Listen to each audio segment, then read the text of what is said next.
Hi, everybody. Welcome to episode 43. Today's guest is Adad Morales, who is a senior VFX artist at Fun Dog Studios and has worked on both film and games with titles like Battlefield Hardline, Star Wars Ragtag, and Metroid Prime Remastered. He is an expert in his craft as an artist, a leader, and a father. Without further ado, let's jump in.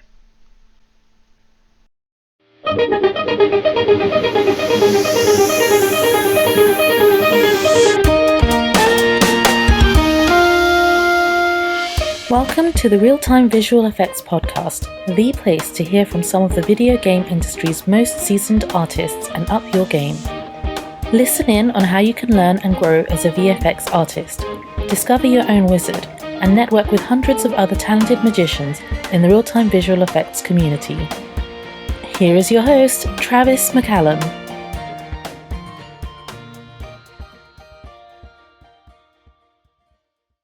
Adad, nice to see you, man.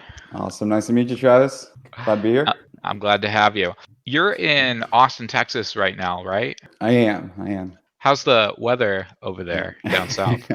Fun and cool, 100 degrees. It's been like that for, I feel like, the whole year so far now. So. Well, hopefully your air conditioning's still working. Oh, yeah. That was the first thing. Go get that checked, tuned up, get it ready.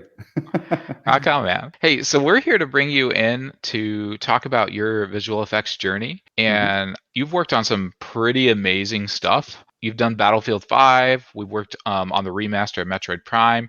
We've even done some movie work with Dune. And all of that stuff is super cool, and we want to hear all about it. But I always like to start with where our origin story is, because we're all heroes in our lives. Where did you get started in visual effects? Gotcha. I'm going to correct you really quick there, Travis. Sure. I didn't actually work on Dune. I keep getting that a lot because of the shot that you are familiar with. But yeah, just to put that out there, I'm actually working on a personal short film in the Dune universe. I did not actually work on the film. Okay. Yeah. Or you've worked in the film space on passion projects or personal projects. Yeah. And you were inspired by Dune. Exactly. Rock But on. starting, going back in time, it really just started with, I think, a lot of people in my generation, the Star Wars movies. For me, it was Star Wars, and then especially Independence Day. I think when I first saw Independence Day, I was like, how did they do that? And that's where things really started to emerge, like, oh, how do I get into this, or how do I figure this out? One of my second most, influential moments also was playing StarCraft 1 for the first time, especially the cinematics at the very beginning of the game. That was another thing. I'm like, this is really cool. How are they doing this stuff? And so, as every fun, 8, 12-year-old, those early years, we all love gaming. I love video gaming. Video games like Half-Life, Counter-Strike started to pop up. They had a very big modding community. And that's where you started to go in and learn how do you tinker with, whatever's drawn on in the game. You start learning about things like textures and then 3D models. And eventually, there was a game called Jedi Knight 2 Outcast. It was one of the Star Wars games that had come out. They had released their mod tools. That was my first experience with, it was called JK Radiant, the Radiant engine. Early on, I didn't know what to do. I opened it up. I have no idea what is going on in here. One of my older cousins actually pretty much mastered level design and map design in it, to the point where he got, some 100,000 downloads at the time on one of the JK, I think it was called JK2 forums or file forums or something like that. It was basically a website where you can upload all your mods, and he kind of blew up with that. And that was just one little passion thing. He ended up, going a different direction in life, but it was really cool to see, oh, that's cool. He made something, and, a lot of people were interested in it. Like everything else, I was like, okay, what else? How do I continue learning in this field? How are they getting these creations, these models into these game engines? And I started learning about, digital content creation programs. My very first one was a funny one called Animator. It's a free program. It might even still have a website up, and it was a really basic 3D modeler. We're talking bare bones. Here's a cube, here's a primitive, do your, move a couple polygons around, and that's it. And I think that's where I made my first quote unquote model. It was a shotgun, and I was trying to get it into Battlefield. Battlefield 1942, because that had a big modding community as well. People were able to create tools that you could inject your own models into it. And I was like, hey, this is easy. You can just, make a 1 million polygon goopy looking shotgun and inject into the game and you're good to go. Didn't work out like that. Quickly broke everything.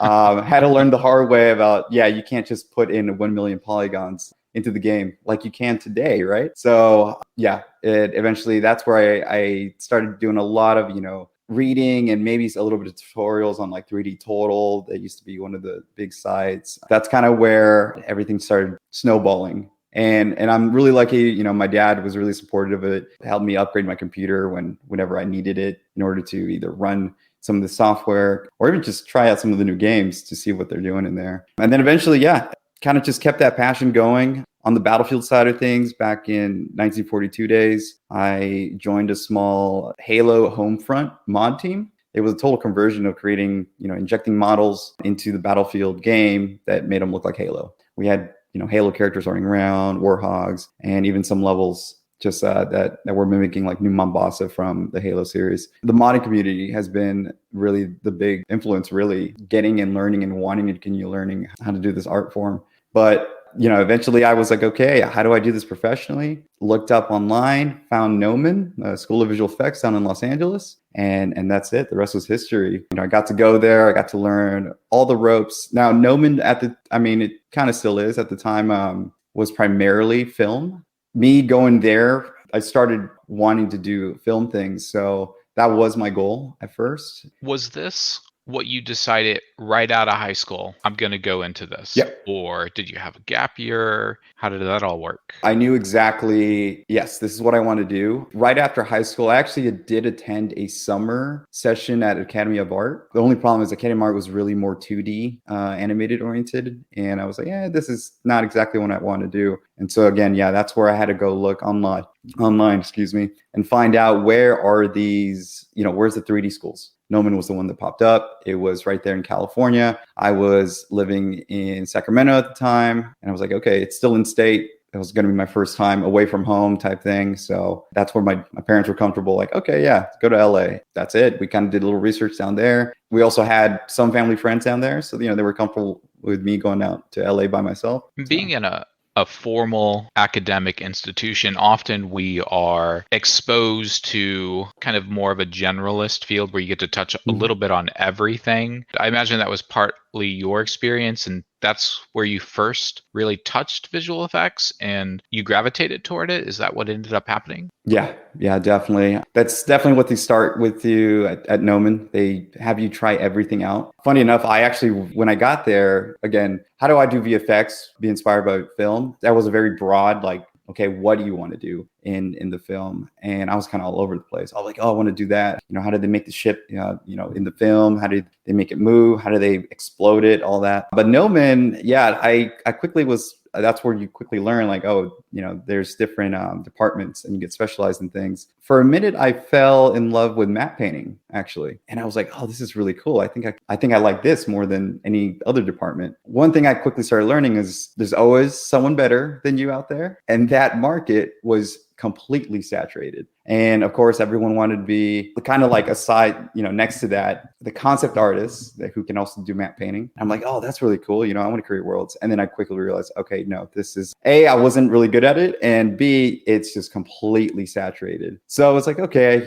I knew, I had fun 3D modeling. Although I felt like I still wanted, my itch wasn't being scratched just yet. And I remember in one of my classes, one of the upperclassmen was on one of the lab computers and he was doing something with fume effects. And I'm like, hey, how is he, what is that? And he's showing me that he's like exploding things and he's all these fun fire simulations and smoke. And I'm like, whoa, that's pretty cool. I pretty much started dabbling a little bit into that, seeing like what plugin was. At the time, I originally actually came from 3ds Max. So this kind of just, easily transitioned because it was usually a Max plugin at the time. And then obviously going to GNOME and they start teaching you Maya and you just start realizing there's other programs than just Max or Animator. Yeah, that's kind of where everything started to really gravitate for more VFX things. And then things like seeing plugins like Rayfire was the other one. That was the RBD destruction plugin for Max. I'm like, oh my God, yeah, combine these two and you can start blowing things up from your computer. That's kind of where, yeah, I started gravitating to what I really wanted to focus on. Awesome, man. I wanted to touch base in a day of the life of Adad right now. If you were to describe a typical work day for you in visual effects from when you wake up to when you go to bed with all the personal and professional stuff, you don't gotta go too personal. Right now, currently, it's been chaos. I have a about to be 1-year-old. I'm a new dad, and it's just been a fun little juggle with the wife because we both work from home. We're really blessed to be able to do that. It's sometimes the little one just wants your attention, wants to be carried, wants to be held. Sometimes we're both in different meetings, and it's who to juggle the baby while the other can focus. When that's not an issue, yeah, it's just a typical. Right now I'm at Fun Dog Studios. A lot of the people are actually friends that I worked with in the past. We all know each other. And we know our work ethic, and it's really just what do you need? We're a small studio, so I've become more of a almost jack of all trades. I don't just do VFX. So it kind of just depends. When we started, there was good laundry list of things to do on the VFX side. So yeah, we're talking, your typical right now, like sprite generation, texture generation, shaders for explosions, things that use kind of the latest, 6-point light maps. I'm getting really technical now, but when the first few months, you have to lay down the foundation for what actually needs to be made in the later months, in terms of assets wise. Because when you need to get that foundation in, so then you can easily start kit bashing your emitters and particles and really just start making effects and content for specific tasks in the project. That's really most of my day. Either I'm simulating something, rendering. Things have become faster, definitely, since my days at Noman for things like rendering and simulating. We got EmberGen, we have Axiom. Things are just way faster. So in terms of like turnarounds, things have become shorter, and which is nice because you can now not really rely, but you can now spend more time on perfecting the look of the VFX, things like timing and readability and how does the player react to it. Little things like that, awesome. That's why a lot of this, speeding up the actual content creation portion to then where you can focus on the artistry is really a fun look into the future. And I think it's only going to get crazier with what's coming down the pipe with real-time volumetrics in an engine. I think the entire way of work is going to be changing. So absolutely. And I was just wondering, right now you're working from home, so sometimes we wonder, like, that work-life balance. Do you set your own hours? Do you have like certain hours that you're expected to be in the office? And do you end up just sometimes finding yourself working overtime because you said it's been so chaotic lately? Do you make it to bed before 9 a.m. Or 9 p.m.? Sorry.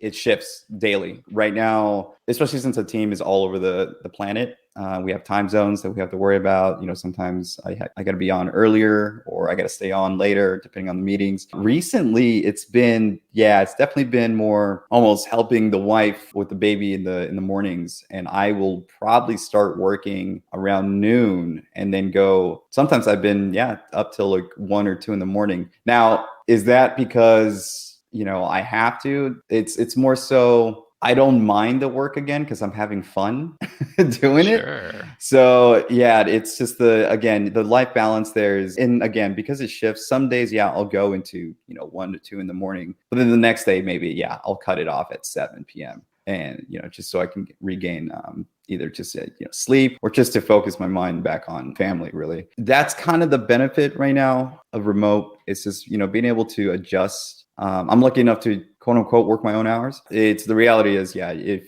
definitely have a good schedule. As long as you can get your work done, no one's really gonna bother you. Just have a nice balance, because if you're gonna stay up this one night for 2 in the morning because either the baby was really fussy that day or there's a lot of work to do, then make sure you take care of yourself the next day, just so you don't burn yourself out. I've definitely seen that happen in the past. Not just me, but some of my other teammates, and I had to wrangle them in, like, hey guys, get a breather, go outside for a minute. Yeah, it was kind of a tangent of what I was thinking, being a working parent, because you have home responsibilities, but you also have professional responsibilities to bring in the money for the family. What advice would you give to other parents who are working and struggling to find that balance? Breathe. Just breathe. Breathe. Everything's going to be okay. You're not The house isn't going to just be pulled away from you if you take a moment to just breathe. It's just, yeah. And remember, yeah, don't bring that frustration home. Your spouse and your kids, they don't know. Or your spouse might know, but obviously your spouse is going to be in some other situation. So as long as you can keep that healthy communication going as well, I think that's been the best thing of, my wife knows when I have a meeting coming up. I know when she has meetings coming up, and just plan out the week. And obviously, if you can, we've been very lucky too, because my parents live nearby. So grandma comes over and takes care of the baby. That definitely helps. It's not every day. We've actually kind of planned it out like once a week. Even once a week makes a heck of a difference. Oh yeah. And the smartest thing is plan that day on your most, meeting heavy day. And then that way things can get relaxed. But I think if you can offset your work with your spouse, and then so one can take care of the kid and vice versa, if that's possible. If not, just take as many little breaks as you can. Break up the day. Just check on the baby. It gets easier. I'll definitely say that it will definitely get easier, just because you get more, I guess you could say, accustomed. You start adapting more, but your kid is going to start watching, Miss Rachel or something more, and you'll have a little bit more time, or the kid is going to start sleeping more. So yeah, things like that. While I don't have kids, my family, we've had some nieces and nephews. So every time I go and visit them, it's no longer what we adults want to watch on television. Oh yeah, it's what keeps the kids occupied, so the adults can have conversations, right? Exactly. So I see Miss Rachel a lot. There you go. About visual effects and your philosophy on the craft as a whole, just in terms of your values and beliefs, and what you think the purpose of visual effects is, especially when it comes to telling stories or being involved in our games that we play or our films that we watch. VFX is there to support and also immerse the audience. Our job is to make sure the VFX is convincing, and in no point does it break to take that audience out of that immersion. In order to get there, you have to keep improving the quality of the VFX and also be more creative, because we start seeing a lot and more repetitive. One example I always think on is early when I was still in school at Noman. If you notice, if you're more on the VFX side of things, you start, playing with things like fume effects, a lot of the pyro simulations, you actually start seeing, you can actually tell which software was used just by the way the simulation is being rendered or moving. And that's something that people will eventually pick up on, not really fast, obviously, because you're staring at the thing, all day, every day. Little things like that will eventually add on. And if you keep pushing, how do I make it look better? How do I make it more real? That'll keep you sharp. You'll keep the fun in the profession. That's what keeps the creativity alive, because as soon as you don't do that, you are gonna, unfortunately, you will plateau. And you don't want to do that, especially not in this field. You can't do that. You can't afford to do that in VFX, especially with the way technology is constantly evolving. And that's and I'll segue that into, that's where you kind of want to have a little bit of technical proficiency on what's coming down the pipe, various different software. Again, I think I touched on that. I started with 3ds Max and then learned Maya. And eventually I actually learned Houdini on my own. At the time, Noman didn't have any Houdini courses, but that was one I noticed that was popping up a lot more and more, especially on the film side of things. That's where I was like, okay, I need to spend some time learning this piece of software, because it's, it looks like this is where everyone's going to start doing their simulations in. But also going back to the creativity, go outside. You want to, don't stare at the screen and look for inspiration inside videos or screens too much. Go outside. Don't forget there's a world out there, and, go experience some things that you can then bring back to keep the profession new, because you can bring whatever you learned or saw outside back in your work. And that'll actually start setting you apart from all the same repetitive tutorial number one on YouTube, and the rest of the crowd that's doing the same tutorial over and over. And it's very easy to do that. There's nothing wrong with that. It's just it gets very, very dangerous when you do that, because then you just start seeing it's the factory line of work that comes out. And you don't want, if you want to stand out, you gotta get a little creative. Just keep learning. You have to adapt. The industry is always changing. I mean, you can see what's happening with AI. A lot of the concept departments are going to get hit really hard with that. Yeah, it's only a matter of time before it comes to VFX.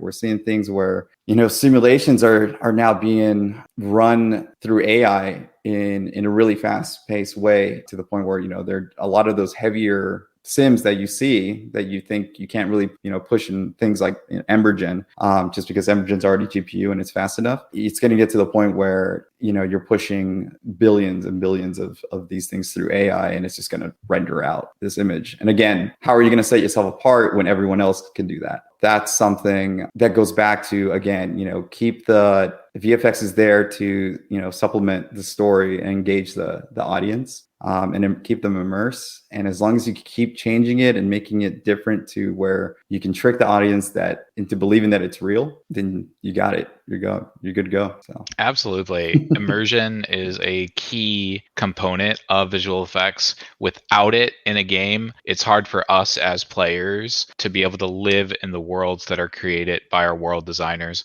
I actually want to hear about some of those immersive effects that you've made in the past. And one of the questions that always seems to come up from aspiring artists is, how do I get my first job in the industry? What was the first big project that you got to work on and got paid for? Tell us about that kind of initial journey, or your first big role that you got as a visual effects artist. Right after school, actually, toward my last year at school, you do internships, and I think my first big one that I felt, and this was more on the film commercial side of things, was my time at Logan. I got to work on the Order 1886 cinematic trailer, and that's where I was able to kind of start honing in my skills on using Houdini. Again, it was one of those things where and I'll segue this into the real-time VFX, but for me, that's where learning, I think it was my experience with at my time, my lead there, Alvaro Segura. I'm still friends with him to this day. He's a really awesome guy, but he definitely showed me the ropes there on what is expected of you when it comes to VFX. On the film side of things, this film and commercial can be, well, even those two are a little different, but on the commercial side of things, it's very fast. You're really just there you needed to deliver plates or contact sheets, basically, for the compositor to use and, help finish the rest of the shot. That's where I learned that was more of a speed skill, and having knowledge of what to do, when to do it, especially on how to create a specific effect for, let's say, ink falling in water, or ink rain, getting washed off like newspapers or something like that. And then there was another one where it's, how do you do crystallization? How do you do crystals forming or glass forming?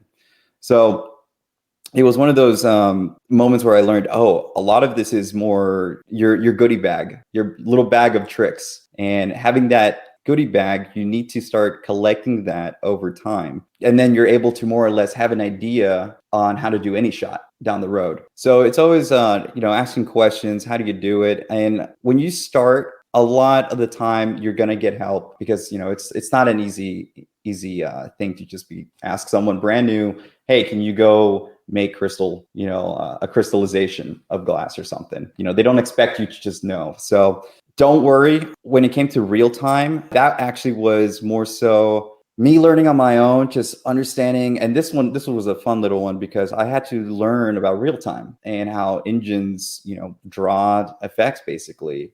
This wasn't just, throw 1,000 particles on screen and hope it runs. You start getting into all the fun limitations of it. What I started learning is shaders is really the other half of VFX, particularly in game engines. For my VFX, for my real-time one, so that was a funny little story. I actually was in the middle of, I think it was the first writer's strike at the time, and there was pretty much no jobs. I had to leave Los Angeles and I went back to Northern California. I was at home, and obviously I'm trying to find work, and I saw a post from EA Redwood Shores at the time, Visceral. Yeah, they were looking for a junior VFX artist, and I'm like, okay, yeah. I dived in because I was like, it's game engine, it's real time.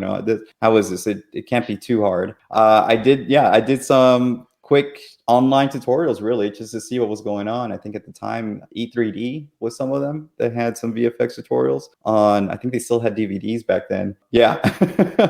And so I was able to kind of just learn UDK a little bit and just understand, oh, you got to make a texture, oh, you got to make like a sprite sheet, and then you can modify UVs to distort it. And it was a really, really, really basic real-time VFX demo reel that I ended up just shooting over. But I think for what did it for me, and that's where I got to meet my good friend to this day, Seth Hall. I think that what he saw was that I had more or less film and commercial knowledge, and that definitely helped because he had actually come from film, and he knew, oh, hey, you have a knack for a visual knack or an eye, I guess you can say, for how things should look. And while, it was still some, basic flipbook stuff or sprite work, he knew that I had knowledge in Houdini, and I was able to show a couple things in there. And he was like, okay, you're coming on. So I think for me, it was a little bit of luck. It was being at the right place, the right time. Yeah.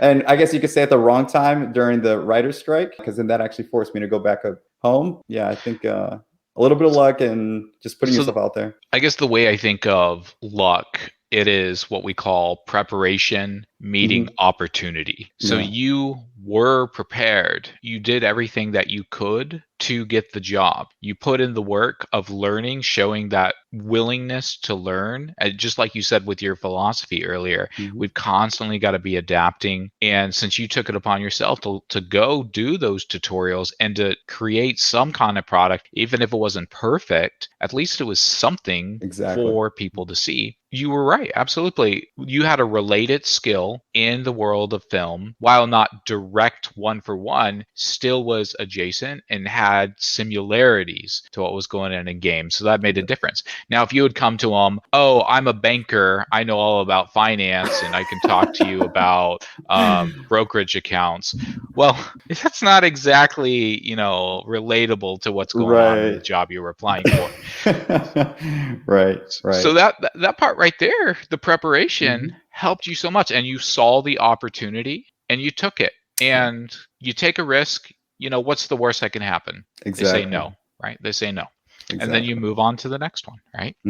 Go ahead and tell me about the games that you start working on. And if I were to pull up the game and start playing through it right now, where could I be like, oh, there's a Dodds effect. That's what he did, right? Yeah. So my first job, at EA, that was, so it's funny enough that role, it was actually marketed for the new Star Wars project that they had going on there. I think you could probably read up on it. It was called Ragtag, the code name. Pretty quickly, being brought on, they actually first had a whole line of other work to do first before anyone got onto the Star Wars project. And that's where I got to work on Battlefield Hardline. That was actually, it was a funny little dream come true type moment, because I had been playing Battlefield as a kid. All my friends that knew me, they were like, what, you're working on the game, we used to play? And it's like, yep. Got in there and pretty quickly was just hit with the reality of real time limitations and things like that. Learning whoa, okay, this is, you can only have so many particles on screen. There's things like overdraw, texture memory, all this stuff. Going back to your shotgun million poly. Exactly. Days, right? Exactly. But it was awesome. It was a really fun learning experience. Seth was an amazing, he still is an amazing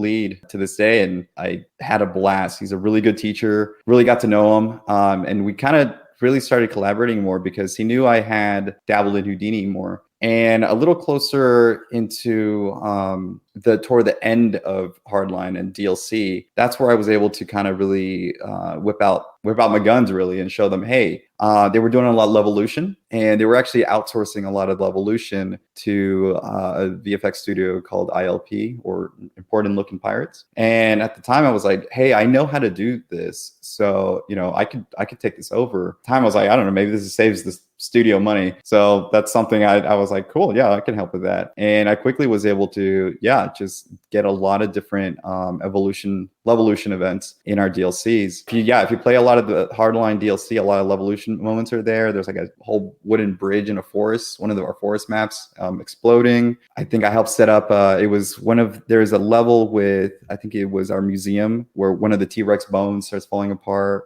Little moments like that. On the main game, I had a lot of more of the traditional environment VFX work, a lot of cinematic moments. There's like a lot of water bubble moments, some explosions. There's a moment where the player flips his car out into the desert. That whole sequence, I was tasked to do. But that's where like a lot of that fun little experience started. I think one of the best things going in and this is to the juniors, you're going to be tasked doing the smaller things. Don't think it's like it's a bad thing to do that. If anything, to this day, I would love to just go basically set dress, or work on some of the cinematics, because it's nice and relaxing, and it's kind of just like, you get it done and you're good to go.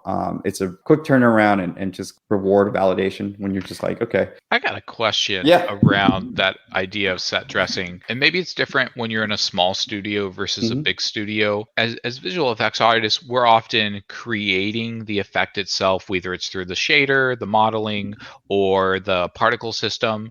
Do the FX artists typically put the effects in the world itself, or is that another job of somebody else? Oh yeah, that's totally us. Like after you've done all the foundation of creating the actual texture and the particle, you are definitely, at least my experience, we've always been tasked to go in and put it ourselves, because a lot of the problems that sometimes happen if it's not the VFX artist, people just go in and start throwing willy-nilly every effect in there without considering performance, and then that becomes an issue. Or the worst thing that can happen is someone decides to scale up an effect. Never scale up your effect. It doesn't work. We are definitely always in there. We're also responsible for any trigger events, when the player walks through a door or something and you need some like dust coming off the ceiling, anything like that. When it comes to barrels exploding, that's all us going in there working on blueprints, or at the time in Frostbite they're called schematics. But same idea. You're hooking up some of that logic, and it's not hard. You go in there, you figure it out. Obviously you can ask your team around you to help. Once you figure it out, you're like, okay, yeah, this is pretty simple. You are definitely responsible for that. And oh, sorry, Travis, you're going to ask something? Well, I've got a million questions going through my head right now, but just one of them, as you're talking about, hey, not only are you going to be placing them in the world, but you may be doing trigger events. And that makes me think, if we have aspiring FX artists, I don't know if you've ever been on a hiring committee or ever reviewed other people's work, but is that something maybe you would recommend that people start considering putting in their portfolio? Is, hey, I know how to set up a blueprint and trigger this effect, even if it isn't in the sizzle reel, but at least maybe on their art station or something. What are your thoughts on that? Is that important enough for junior positions? Maybe let's say that. Yeah, I don't think it's that important. I really want to see your timing, your 3-stage on your effect more than anything. Because again, that stuff is, if you really need help at the end of the day, we can ask a, designer. But I will say this, if you do that with blueprints, you basically also start understanding how other parts, a lot of, in my point is like post-processing, start playing a good role or a great role in enhancing your VFX. So with blueprints, if you start adding like camera shakes, or that you can turn on the bloom threshold and really blow out your explosion at the right time, and then have a timeline to scale it down, that's really cool. That's really cool to me. Or you have a dirt mask, appear. That's where you'd start telling me, oh, you have an understanding on that film quality, or you know of the details that are really subtle, that really you feel them in the end, and it just make the VFX that much better. I would say for juniors, if you have the time, first get your timing down, because that's probably the most important thing. And then if you feel good about it, if maybe you got it, critiqued about it and everyone's like, yeah, that's good. If you have extra time, go for it. Add the extra sparkle, cherry on top, get the post-processing there, get the camera shake, and then you're really going to see some magic after that. Awesome. Mm-hmm. I got a question about doing effects in Metroid, because this is a game that's already been made and they already have effects, but you're being asked to come in here and take the existing effects and make them better. What is that all about? Can you kind of talk us through that kind of project and that frame of mind and kind of what you learned from that experience? Yeah, definitely. This was probably this is the probably biggest challenge I've had so far in my career. Obviously, looking back at the original, this is a time where lighting wasn't really existent. The game was, you can say, we call it full bright in the industry, or unlit when it comes to like textures and whatnot and VFX. Yeah, I think the hardest part was really looking back at trying to see what can be brought back over and how do we do it in a way that runs on the Switch. The hardware and obviously the things that have changed over the years, the more complex the shaders are, especially with modern hardware, that's where things got a little more. First, you want to try to one-to-one bring back the feel and the motion of the VFX. Does it charge up the same way? Does it move very similar? Working at Retro, the thing is, some of those tools actually, some cases had changed over the years, and it was a little difficult to get that same behavior. Sometimes it was restarting from scratch. Some of it was opening the original source code essentially and just going in and seeing, okay, how do we update this effect? Most of the time it was recreating the emitter with the original one either side by side, and then seeing, okay, how do we improve it? How do we make this more modern? And a lot of that involved with modern shaders, really. Things like distortion effects, a lot of UV distortion, the radial UVs, a lot of little things like that we had to be very careful on using. That was another thing. It wasn't just a matter of like, okay, here's the old VFX, make a new one that looks amazing. You were basically limited down to 2-3 sprites and maybe one mesh particle because of the millisecond limitations we had. Overdraw on the Switch is absolutely not forgiving. As soon as you have one quad covering the whole screen, you're gonna drop in frames. And that was another thing. We were really aiming for 60 FPS at all times, which was another difficult challenge. When it comes to like recreating, we obviously went back to the old game, and we even went back to the 2D, to the Super Nintendo version, and we opened up what were those sprite sheets looking like, what colors really were they using, because a lot of the motion, we kind of had more. We had to add a little bit more motion to just give it a more modern approach, keeping the color scheme. I think that was absolutely important, just so it could be recognizable. Shout out to my team, the Brian over there, Nick and Ed. They did a fantastic job of bringing that sense of this is still Metroid Prime that I remember. It's just HD. It just looks way better. At the same time, it wasn't just, I want to really emphasize, it wasn't as easy as just bringing it over, because the limitations of the hardware and the 60 FPS bar that we were hitting, we had to be very, very careful and clever on what we got to keep and what we had to get rid of. Excessive, like over smoke or covering up the screen and stuff like that, we had to basically either reduce or at some points get rid of entirely. One of the things that was really a big challenge was the visor effects, and those were really crucial to make sure they stayed true to the original. That was the tricky one, because again, putting quads on the screen to cover up everything would tank the frame rate on the Switch. So it was just a very, very carefully working with engineering, trying to make sure we don't just remove something entirely, or how can we kind of replicate the same look without using the same technique. So maybe we'll overlay more green on top, tint the screen green when you get the goo guts on your screen to make you think it's filling up the whole screen like the original. Little tricks like that. Yeah, a lot of it was more just making sure we stayed with the motion and color scheme of things to really bring it back, and then really just enhancing that motion with modern day shaders. As far as accomplishments, if there was a single effect that you are most proud of, one thing that you say, this is my greatest piece I've ever done, from any game or film, what would that be?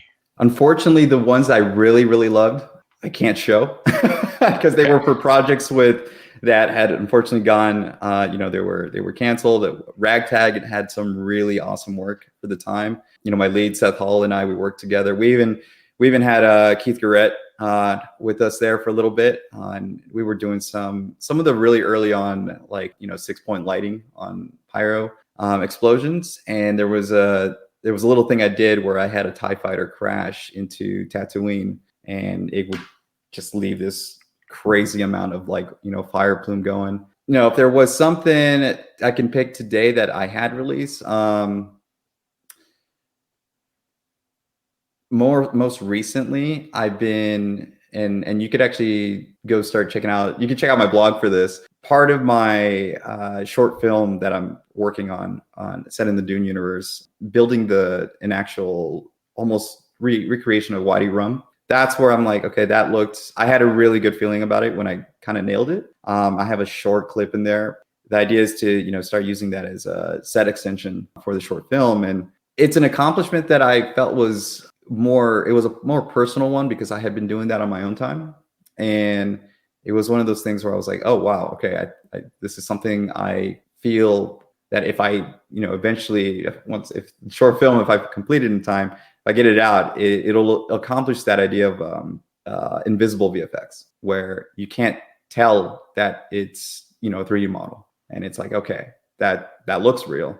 Is it real? And then obviously you do the fun little breakdown, and it's a fun grayscale mesh model. But yeah, and then that's the most recent one. I think my biggest actual accomplishment, and it's not so much like a single effects work, was leading my team at Retro, my VFX team there. I think rebooting Metroid Prime that way, and with those guys, it was a fun time with those guys. Again, working with them, having an understanding. I mean, they were all professionals, so it was just really cool to just knock something out together. We didn't just do VFX, right? We helped overhaul some of the tools at the studio, primarily a material editor that the studio desperately needed. It was really cool bringing the studio to a more modern time. And I feel like that's probably one of the biggest accomplishments, just working with that team. And yeah, just having a great time really with them. You had mentioned something about not being able to see your effects that you work so hard, that TIE fighter story, not seeing the light of day. Mm-hmm. And that reminds me that there's going to be a lot of times where we as artists working in a production environment are going to have to, quote, kill our babies. Yeah. And that's just a reality of the work. Again, it's a business, and when we do our passion projects, that's when we have a lot of creative freedom. But when we're working for somebody else, we got to do what's best for the project. Exactly. And that's something any juniors coming in, something I want to emphasize is video games are getting bigger and they're getting more complicated. So they're going to take a lot more time to create. So you can go 3-5 years. You can have an unfortunate event where the game gets canceled. So you have 3 to 5 years of nothing that you could really show. Don't worry about that too much. It's the industry is aware this is happening. You're going to hear a lot of the more of the vets who had started maybe in the early 2000s, where games were a little, again, easier to create. They were just in terms of just visual effects or visuals on games at the time. It was a simpler time, and people were able to work on different projects more and more. Anyone new coming in, in this year, and moving on, yeah, things are going to get more. They're going to take longer to make. Don't feel horrible if your project doesn't see the light of day. It's just it's like this unspoken understanding in the industry. Again, one thing I would recommend: do some side projects at home, and you'll be fine. Absolutely. I know Riot Games just had a great VFX art competition with a chance to win a Wacom and some other great things. So always just look for those cool projects, like Adad just said, so that you can get involved outside of just the work itself. Speaking of being outside the work, definitely as far as our identities are concerned, we are VFX artists, but we're also other things, other identities outside there. You're a father, obviously, but tell us, what else do you do outside of VFX that you Oh have, maybe man. hobbies or passions that make you more of a well-rounded person? I've been going to the gym a lot ever since my newborn came into the world. I told myself I got to make sure I got to be fit, I got to be healthy, I got to stay as long as possible for the little one. So yeah, gym has been really great. I joined a kind of trainer group called Superhuman Fathers. It's just a group of guys who all just want to improve, and we do it together through just fitness, talking, just communicating about life and how do we improve on being a dad. So little things like that. When it doesn't come to fitness, I actually like prop making on the side. I've been doing a lot of 3D printing. Again, I'll fire up some modeling program. Recently, it's been plasticity. So some of you got CAD modelers, you might understand the whole hype around that, but you can quickly create some really nice models, and then you just send them over to your resin printer and start printing them out. And even just painting them and just touching them up. Mm-hmm. I was about to ask, does the printer paint them in color, or do you have to pull out the paint brushes? You got to pull them out. Yeah, pull out those paintbrushes. It's and like I love Warhammer that. 40K all over again. Exactly. So, and I haven't done that yet. I haven't printed out those guys, but that's next on my list.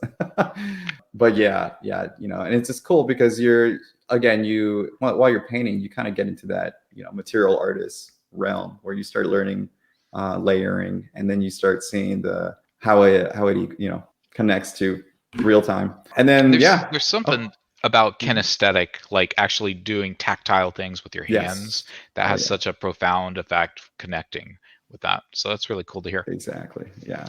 We have a global economy now, and post-pandemic, a lot of these corporations and game studios have really started opening up remote work, where if I wanted to work for, I don't know, DICE, which I think is in Europe, I could potentially get a job over there, which is great. Now I have more jobs I could apply for, but that also means everybody else in the world can also apply for those jobs. So while the jobs have opened up, also the competition has arisen. So one of the questions that we're always thinking about is, how do we, who are trying to get our jobs, stand out in the industry? And I think this comes down to branding, personal branding. And I wanted to hear your thoughts on that. How do we make a name for ourselves? How do you make a name for yourself? For me, it's been, I think I was there. I think, Twitter was, at its infancy when I was still in school, or at least starting at EA. I can't remember. Really, YouTube, surprisingly, I kind of seen it be more of a good, just get your face out, get your name out. But for me personally, I feel like just networking through things like Discord were a big thing. Or even the forums for a good time. Now, definitely Discord has been the place to go. Obviously, the real-time VFX. It's for branding. I think I've seen it more. For example, recently I just put up my first YouTube video, and it was kind of cool because in the comments, people were like, "Oh, this is awesome, great!" And then I randomly saw someone I worked with, 2 years ago, comment on it. I'm like, "Whoa! Like, how'd you find this out?" It's you'd be surprised about just getting simple how you did something video on YouTube will start gaining traction, and just continue doing it. That's one thing I'm really bad at. I'll make a video and then I probably won't post for like another 2 months. Right now, the biggest, I guess, fast-paced way to do it is just post things. Just post on Twitter, post on YouTube, post it on the Discords, and ask questions on the Discords, because you're gonna eventually start ingraining your name into people's heads. When they see your name pop up in that chat all the time, things might just happen and spiral from there. A little before that, it was internal networking, just inside your work. Do your job, be great at your job. Get people like you. They're gonna remember you, and they're gonna recommend you all around. Yeah, it's a little mixed bag now. I think starting early on, it was more for me. It was just be good at what you do. People will recognize it automatically, and they're gonna remember you, at least inside your network, because people talk, and they'll share a name around. I love the idea of starting up a YouTube channel and posting your work and getting it out there in your name. So whenever I see Adad Morales multiple times just pop up in my Discord feed, I'm like, who is this guy? Who is this guy? And then you start researching, you go down that rabbit hole. Maybe that's how I found you. No. But one of the questions I always kind of think about on that is, what about submitting finished projects that you have completely done versus work in progress pieces that you continually update over a series of days or weeks? Is it better just to put the final piece out, or should you show the steps? Does that make sense? Yeah, it kind of depends. I feel like for my first video, I did that breakdown for the shot from Dune with the Harkonnen attack. I kind of asked myself the same question: should I break this up? And it was like, no, because this first, it's kind of that one was a little more complicated, because that first video is more of the setup on how to build a procedural system to start the simulations afterwards. I didn't want to break that up into smaller pieces, because that alone is just a nice and compass, setup tool for guided missiles, essentially. And then if I was to make another video, it would be specifically for all the simulation pyro stuff. When it comes to like even just real-time VFX, I think it's the same thing. Like, if you're gonna post an explosion, I would probably try to finish it and just you can post it. But then if you're adding that explosion to a bigger cinematic moment, make that an entire different video that can start its own thing. That makes sense. Here we think about explosions. Sometimes there's the wind up, then there's the climax, the actual like hero piece with the explosion, and then sometimes there's a third particle system, which may be the aftermath or the dissipation. Oh, let's make 3 videos all showing work in progress on each one, or do we just create the one whole piece with all 3 of them completed? Right? That's kind of the thought. Yeah. I think if it's going to be specific to that explosion, I think having it in one video is fine. I was going more for like, once you use that whole thing, once you completed that whole VFX explosion, how are you going to use it in the next shot? Yeah, then you can start splitting it up that way. But yeah, I would keep it all condensed in one, contained, and yeah, it'll be good to go. I think we're going to swap over to our lightning round questions. Okay. Quick and easy, just like visual effects. Awesome. Yeah, that's totally a joke. Yeah, I got you. So we'll do rapid fire. I'll ask one after another, and you just answer for me. Okay. Are you ready? Let's do it. What is a perfect one-day getaway in Austin, Texas, and the surrounding area? Surrounding area. If you can get out to Fredericksburg, it's a really cool German town out here. Yeah, go check that out. They even have a nice Navy museum there. And then I would also recommend Lake Travis. Lake Travis is really fun. Just get in there, get wet and just enjoy the scenery. There's a lot of zip lining there too. What video game or app are you using on your phone that is the most fun? Spotify is pretty fun. I would say Spotify. I have books on there. And actually, I even have the ArtStation app. I will occasionally go in there and just scroll and keep scrolling and just check out the Since you're a gym workout, what's your go-to playlist on Spotify that you're listening to? Oh man, I actually go straight to like Hans Zimmer, any epic movie score. Yeah, honestly, Inception kind of is just awesome. So that's such a good movie. Oh yeah, totally. What is your favorite thing to cook or eat? Oh, well, I mean, I'm in Texas. You know as well, Travis, barbecue. Yeah, I make ribs. I love making ribs. Wrap them up, get a nice brown sugar bed on them, get some butter, throw them on for about 6 hours, and then, enjoy. So that sounds so delicious right now. You're making me salivate. Let me know when you're in town. I'll make you some ribs. What is your favorite book or podcast you've listened to recently? So I've actually been listening to The Daily Dad by Ryan Holiday. And it's this nice, everyday advice on just how to be a better dad. Self-growth. I really like it. Favorite video game visual effect that you are jealous of that is not your own? This is going to have to go to maybe 3 games because I can't pick between them.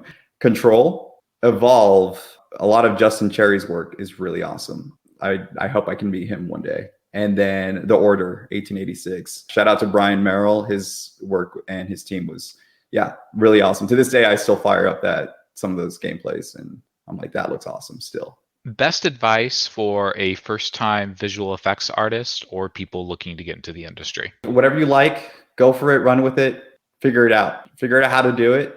Watch a tutorial online or buy a tutorial, whatever. It's just do it, because then eventually you're going to hit a wall. And that's where you start learning how to be a good VFX artist, because you start learning how to problem solve. And that'll go with you for the rest of your career. What are you most excited about for the future of visual effects? Oh, I mean, and I think I mentioned it earlier, just real-time volumetrics. Some of the work that it's been going on around on LinkedIn or Twitter, Niagara Fluids and some of the, now, what is it that we can now import VDBs and stuff in Unreal. I think this is we're almost there. And it'll be cool that one day we see explosions that are all just real-time fluids in engine, in game, and having multiple of them instead of just one, because one currently costs a lot. That's what I'm excited for, where it's going to be exciting to see that tech in there. But what's going to be more exciting is to see how people are going to start, again, setting themselves apart from the same preset of explosion that you'll be seeing everywhere for the first couple of years. What question do you never get asked that you wish you were asked more often? How's the weather? Check in on your team. Check in on and not just your immediate team. Check in on everyone. Just have a chat with game design or and even outside of work. Just if you had a day at work, remember to go talk to your spouse, go talk to your family. Just remember to keep in contact. Work isn't everything. We all need that break. Get yourself a little mental break. Just ask how someone's doing. I recall a book I read called The Culture Map by Aaron Meyer, and they had talked about this factory. They were a global factory, but they had meetings spread throughout the world. And how the meetings were conducted in the United States was so different than how they were constructed in South America. Because when you made up in South America, you don't jump into business immediately. You actually start by enjoying a cup of coffee, asking your coworkers, how's the wife doing? How's the kids doing? And the Americans were so confused. They're like, aren't we here to talk about business? Yeah. It's like, this is part of business. That's what I think it was in Chile, the business people were talking about. So that is a part of work as well, is, the mental well-being and, treating people as people and not just assets. I think that's a big part of work culture. Exactly. All right. Last question for us.